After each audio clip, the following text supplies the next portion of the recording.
Hello दोस्तों, स्वागत है आपका दुनिया जहान में। आज हम लोग बात करेंगे रसिया और यूक्रेन के बारे में।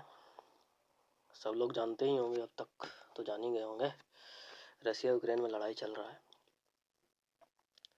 तो इसका रियल काउज क्या है, तो रीजन का है, ये जानेंगे हम लोग। टीवी पे तो बहस चलते ही रहता है सब, लेकिन जैसा कि टीवी का हालत हो गया आजकल, जो इम्पोर्टेंट न्यूज़ है वो मिलता नहीं है, बस ऐसे ही बकर बकर कुछ भी। तो हम लोग टीवी से हट के जो वहाँ पे इंफॉर्मेशन नहीं मिल पाता है वो सब पूरा अच्छे से डिटेल्स में समझने का कोशिश करेंगे। तो ये सब जानने के पहले सबसे पहले हम लोग को जानना पड़ेगा रसिया और यूक्रेन का इतिहास के बारे में। ये दोनों आज अलग अलग कंट्री ज़रूर है, बट 1991 के पहले ये दोनों एक ही कंट्री का पार्ट होता था, और वो कंट्री का नाम था यूएसएसआर। यूएसएसआर 1991 में टूट गया, और उस यूएसएसआर टूटने के बाद 15 नए देश बने, 15 न्यू कंट्रीज। वो 15 देश में से एक रसिया भी है और एक यूक्रेन भी है। दोनों का बॉर्डर लगता है, बहुत ज़्यादा लगता है, इनफैक्ट 1000 किलोमीटर से भी ज़्यादा लंबा बॉर्डर है दोनों के बीच में। दोनों देश का कल्चर भी अच्छा खासा मिलता जुलता है, मतलब रशियन लोग यूक्रेनी जानते हैं और यूक्रेनी लोग भी अच्छा खासा रशियन जानते हैं। मेल जोल अच्छा खासा है, मतलब रशियन वाले यूक्रेन में आना जाना लगा रहता है, यूक्रेन वाले का भी रसिया में आना जाना लगा रहता है। मेनली यूक्रेन वाले रसिया में जाते हैं काम करने के लिए। अब हम लोग बात करते हैं मेनली कि यूएसएसआर जो है ना, वो टूटा क्यों। तो समझ लो कि दुनिया में जितने भी देश थे, दो ही तरफ थे, चाहे तो यूएसएसआर के तरफ थे या फिर यूएसए के तरफ थे। कुछ कंट्री जैसे कि इंडिया हो गया, साउथ अफ्रीका हो गया, लोग किसी भी तरफ नहीं रहने का दावा करते थे, लेकिन ऐसा था नहीं। तो जितने भी कंट्रीज थे दुनिया में, चाहे तो यूएसएसआर के तरफ थे या फिर यूएसए के तरफ थे। इस फेज को कोल्ड वॉर फेज कहा जाता था। तो यूएसएसआर वाले जो यूएसए की तरफ कंट्रीज थे उसको अपने पाला में लाने की तरफ कोशिश करते थे, और यूएसए वाले यूएसएसआर की तरफ थे उनको अपने तरफ लाने का कोशिश करते थे। तो एक्चुअली में मेन रीज़न ये था कि यूएसए जो था ना, वो कैपिटलिज्म बेस्ड सोसाइटी था, और यूएसएसआर जो था वो सोशलिज्म बेस्ड सोसाइटी था। अब दोनों में थोड़ा सा फ़र्क होता है, थोड़ा नहीं, इनफैक्ट बहुत सारा फ़र्क है। सोशलिज्म में क्या होता है कि जो इंडस्ट्री वगैरह होता है वो सरकार चलाती है, मतलब इनफैक्ट ऐसा समझ लो कि जितना भी बिजनेस से रिलेटेड चीज़ होगा सब कुछ सरकार संभालेगी। और कैपिटलिज्म में बस उसका उल्टा होता है। कैपिटलिज्म में क्या होता है कि सरकार बिजनेस नहीं करता है और लोग बिजनेस करेंगे। दूसरा तरीका से ऐसे समझ सकते हो कि कैपिटलिज्म के अंदर मतलब लोगों के पास अधिकार रहता है कि वो संपत्ति इकट्ठा कर सकते हैं। सोशलिज्म के अंदर संपत्ति इकट्ठा करना अलाउड नहीं होता है, जो भी प्रॉपर्टी होता है वो गवर्नमेंट का होता है। इसे देखने में तो सोशलिज्म बहुत अच्छा लगता है, सुनने में लगता है कि सब कुछ सरकार, हेल्थ हो गया, एजुकेशन हो गया, रहने के लिए जो भी चाहिए, मतलब जीवन जीने के लिए जो चीज़ का भी ज़रूरी है वो सोशलिज्म में सरकार नागरिक को उपलब्ध करवाती है। बट इसको इम्प्लीमेंट करना काफ़ी मुश्किल रहा है, हमेशा से ही मुश्किल हुआ है इसको इम्प्लीमेंट करने में, और इसी को लेके यूएसएसआर 1991 में टूट गया। क्योंकि बात ऐसा था कि जितना डेवलपमेंट कैपिटलिज्म वाले कंट्री कर पा रहे थे, उस तरह का डेवलपमेंट सोशलिज्म कंट्रीज नहीं कर पा रहे थे। अब रीजन जो भी हो, लेकिन सच्चाई यही था, और इस वजह से लोगों में गुस्सा थोड़ा बढ़ गया सोशलिज्म वाले देश में, यूएसएसआर में पार्टिकुलरली, और प्रोटेस्ट वगैरह हुआ, एंड एक उतना बड़ा एम्पायर 15 कंट्रीज में टूट गया। और इस तरह से कह सकते हो कि यूएसए वाले तरफ जो भी कंट्रीज थे उन लोगों का जीत हुआ और यूएसएसआर का हार हो गया 1991 में। प्रॉब्लम यहीं से शुरू होता है। से पुतिन केजीबी के एजेंट थे। अब केजीबी क्या था, तो केजीबी वैसा ही समझ लो जैसे रा का नाम सुना होगा इंडिया के बारे में, सीआईए अमेरिका के बारे में। जासूसी करने वाले जो एजेंसी होता है ना, वही था यूएसएसआर का जासूसी वाला एजेंसी था, उसका केजीबी कहते थे। तो केजीबी के एजेंट थे पुतिन। उनको ये बात बहुत खलता था कि इतना बड़ा देश 15 टुकड़ों में बट गया, लेकिन उस समय वो कुछ नहीं कर सकते थे। राइट, अब हम लोग समझेंगे राइज ऑफ पुतिन के बारे में कि पुतिन का एक्चुअली में विकास कैसे हुआ रसिया में। तो पहले तो एजेंट थे, ये बात हम लोग कर लिए। 1999 में वो प्रेसिडेंट बनते हैं रसिया के, फर्स्ट टाइम।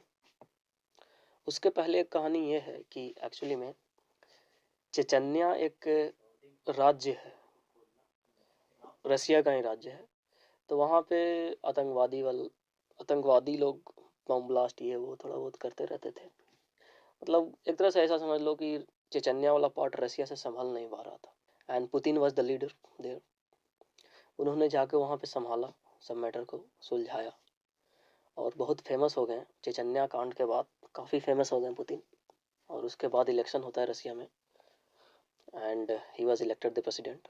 जीत गए वो, काफ़ी भारी बहुमत से जीते। लेकिन तुम लोग सोच के देखो, एक कंट्री जो 15 टुकड़ों में बट गया है, वो उस समय कितना कमज़ोर होगा।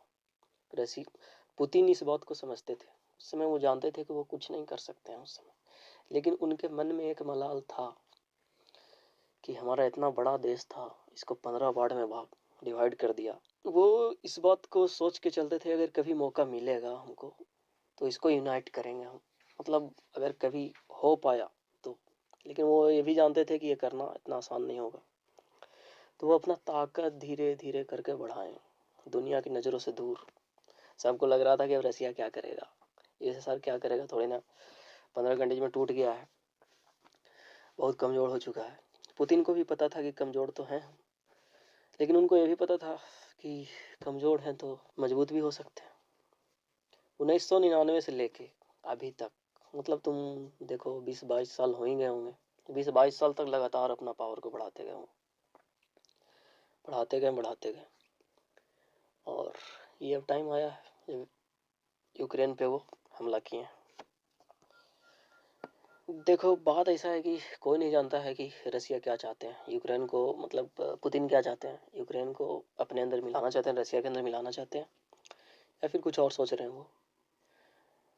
बट हम लोग ये समझने की कोशिश करेंगे कि आखिर यूक्रेन पे हमला क्यों किए। तो पहला बात तो ये है कि हो सकता है कि वो रसिया में मिलाना चाहते होंगे यूक्रेन को, लेकिन इसका ज़रूरत कैसे पड़ा।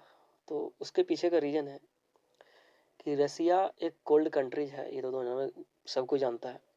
बट प्रॉब्लम ये है कि तुम लोग अगर सर्च करोगे तो पता चलेगा रसिया का जो पॉपुलेशन है ना, वो स्टैगनेंट है, बढ़ ही नहीं रहा है। इनफैक्ट अगर तुम लोग अच्छा से रिसर्च करोगे तो पता चलेगा कि रसिया का पॉपुलेशन कभी कभी जो होता है वो निगेटिव ग्रोथ में चला जाता है। निगेटिव ग्रोथ का मतलब का कि बढ़ने की जगह पे घट रहा है। अब रसिया एक बहुत बड़ा देश है, वहाँ पे नेचुरल रिसोर्सेज का भी कोई कमी नहीं है, इंडस्ट्रीज वगैरह भी ठीक ठाक ही हैं। तो लेबर का ज़रूरत है वहाँ। अब किसी भी कंट्रीज का अगर पॉपुलेशन घटेगा या निगेटिव ग्रोथ होगा तो वहाँ पे लेबर शॉर्टेज हो जाता है। उस लेबर शॉर्टेज को पूरा करने के लिए कहीं और से चाहिए लेबर, तो रसिया को मिल नहीं पा रहा है उतना लेबर। तो एक रीजन ऐसा बताया जाता है कि रसिया हो सकता है यूक्रेन पे कब्जा करके वहाँ पे लोगों को, मतलब एज अ लेबर यूज करना चाहता है। दूसरा रीजन में अगर हम लोग बात करें तो कुछ लोग कहते हैं कि रसिया, पुतिन जो है वो एक्चुअली में यूएसएसआर को, जो कि 15 देशों में बिखर गया, टूट गया, उसको फिर से खड़ा करना चाहते हैं। ऑल्दो यूएसएसआर को फिर से खड़ा करना बहुत मुश्किल होगा। पहले वाला यूएसएसआर शायद रसिया पुतिन नहीं बना पाए, बट कुछ कंट्रीज को वो जरूर अपने साथ मिलाना चाहते हैं या अपने साथ लाना चाहते हैं,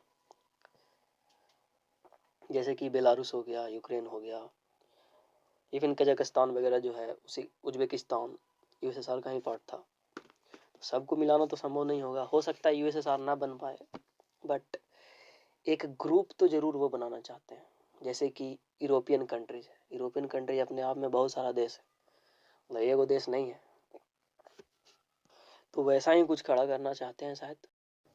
सबसे इम्पोर्टेंट पॉइंट जिसके वजह से रसिया यूक्रेन पे हमला किया है वो है नेटो।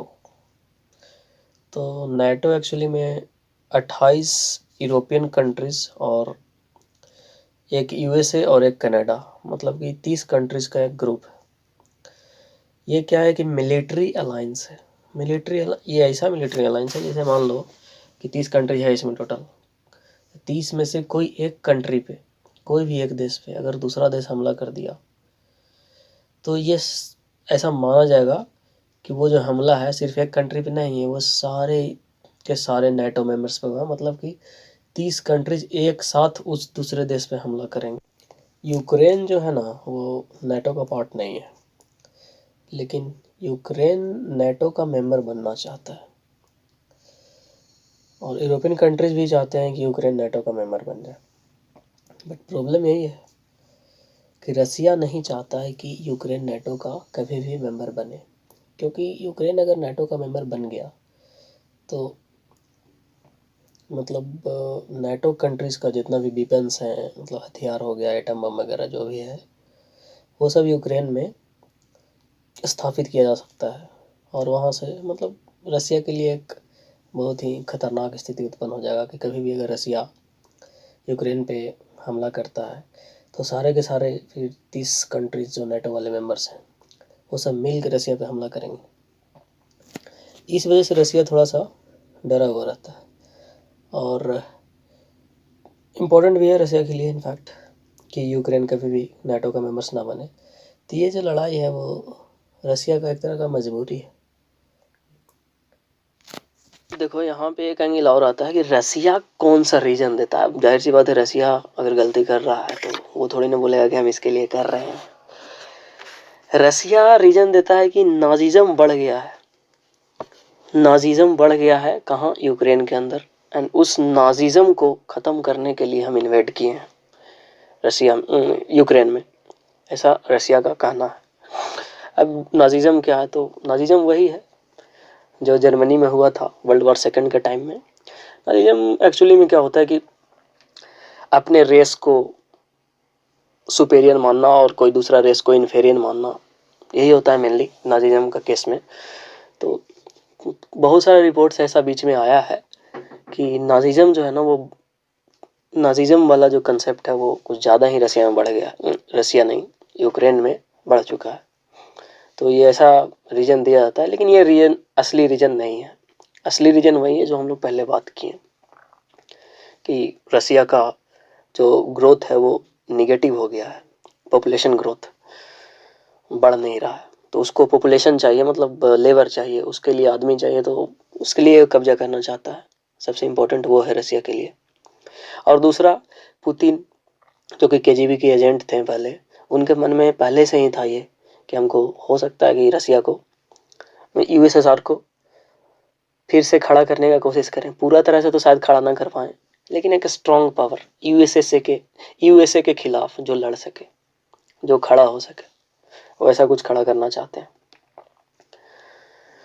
अब देखो पुतिन कितना इसमें सक्सेसफुल होते हैं। ये तो वैसे अगर पावर के हिसाब से देखा जाए तो डेफिनेटली उनके पास बहुत ज़्यादा पावर है, बट पावर से ही सिर्फ किसी कंट्री को जीत लेना ये ज़रूरी नहीं है। जैसे कि अफ़गानिस्तान के केस में हम लोग देख चुके हैं।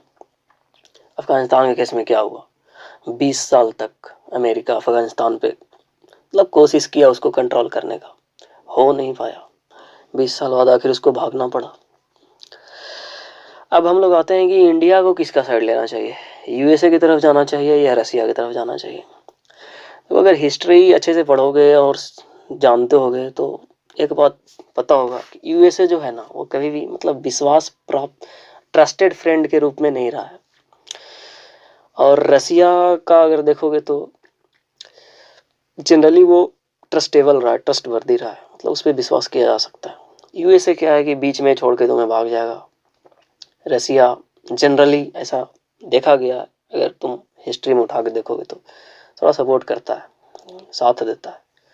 और हम लोग का तो भारत का मतलब काफ़ी अच्छा एक्सपीरियंस रहा है रसिया के साथ। तो इंडिया का थोड़ा न्यूट्रल स्टैंड यहाँ पे हमें लगता है कि ज़्यादा वाजिब है और ज़रूरी भी है, क्योंकि हम लोग यूएसए पे हमें नहीं लगता कि डिपेंड कर सकते हैं सिर्फ यूएसए पे। एक बात और, लड़ाई शुरू करना कोई बड़ा बात नहीं है, लड़ाई को अंत करना बहुत इम्पोर्टेंट है। लड़ाई शुरू हो तो जाता है, अंत मतलब होता ही नहीं है, दिखता ही नहीं है कि अंत कैसे होगा नहीं होगा। तो हो सकता है कि रसिया इसमें स्ट्राइक हो जाए और इसे मतलब शुरू कर दिया हो और अंत शायद ना हो पाए, ये और देशों में फैल जाए, मतलब एक देश से दूसरे देश में, तो ये थोड़ा भयंकर हो जाएगा। इसे होप करते हैं कि ऐसा ना हो और रसिया बैक ऑफ कर जाए तो ज़्यादा सही रहेगा, दुनिया में पीस रहे। काहे कि लड़ाई से फ़ायदा क्या होगा, ज़्यादातर नुकसान होता है। देख लो पेट्रोल वेट्रोल के दाम जो है सो इंडिया में आसमान छुए लेगा। बस इलेक्शन चल रहा है यूपी वाला, उसी के चलते अभी रुका हुआ है, मतलब जितना बह उतने पेट्रोल चल रहा है। जैसे ही ख़त्म होगा 120 छूते देर ना लगेगा। तो लड़ाई झगड़ा से इनफैक्ट सबको नुकसान है, जेब पे ज़्यादा भारी पड़ जाता है, कमाओगे उतने खर्चा बहुत ज़्यादा बढ़ जाएगा। चलो तो प्रार्थना करो लड़ाई जल्दी ख़त्म हो जाए। फिर मिलते हैं नेक्स्ट वीडियोज़ में।